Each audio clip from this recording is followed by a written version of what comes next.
Hello YouTube, my name is Shadies on Broadway. Today we're going to be discussing how to play Seafarers. Let's go over the differences between the rules in base game and Seafarers. A ship is built using one wood and one sheep. There are an alternative to roads and need at least one water tile next to them. Ships cannot be placed in between land hexes. Roads cannot be placed on sea hexes. Keep in mind you can't switch between roads and ships.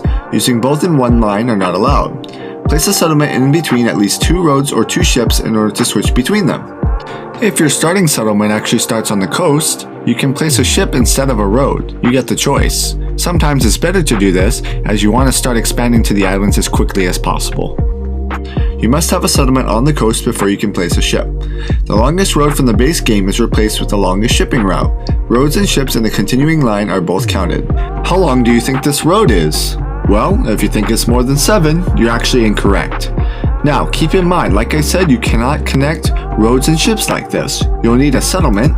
So from 7 roads, we put down a settlement, and we go to 11 roads. A ship that is placed cannot be moved if it was placed that turn, and only one ship may be moved per turn. When you move a ship, take it from one end of a settlement and move it to another end of a settlement. I have a couple of video examples of why you'd want to do this. For example, if you change your mind, are getting cut off or are in a race, or you're trying to sneak the longest road. Or longest shipping route in this case. One of my favorite players, proven competitor Catan, pulls off not one, but 2 insane plays in this Seafarer game. Take a look.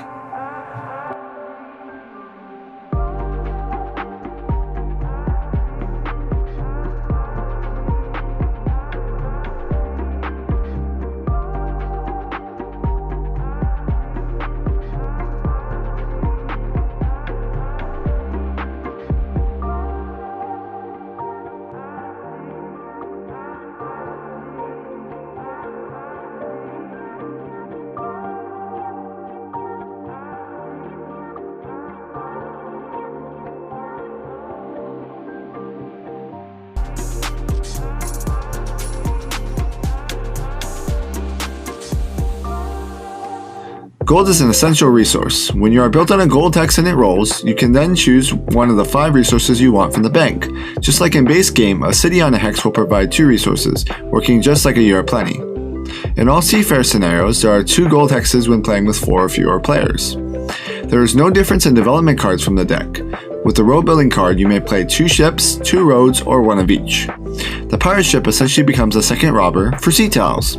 If you roll a 7 or play a knight, choose to move either the pirate or robber by clicking on a land or sea tile respectively. You then take a card from one player that has a ship adjacent to that hex.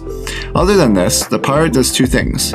Ships cannot be moved away from the border of which the hex the pirate is on, and new ships cannot be placed there. This applies for all players.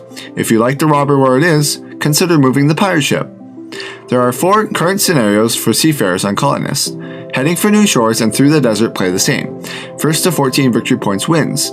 You must start on the largest island and build ships across the ocean to reach the new islands. The first settlement of each player placed on a new island gives you 3 points, 1 for the settlement and 2 for settling on a new island. Everything above the 3 desert tiles in Through the Desert counts as a new island. The 4 islands is played to 13 victory points. You may start on any of the 4 islands for both settlements. The first settlement for all players placed on a new island gives you 3 points.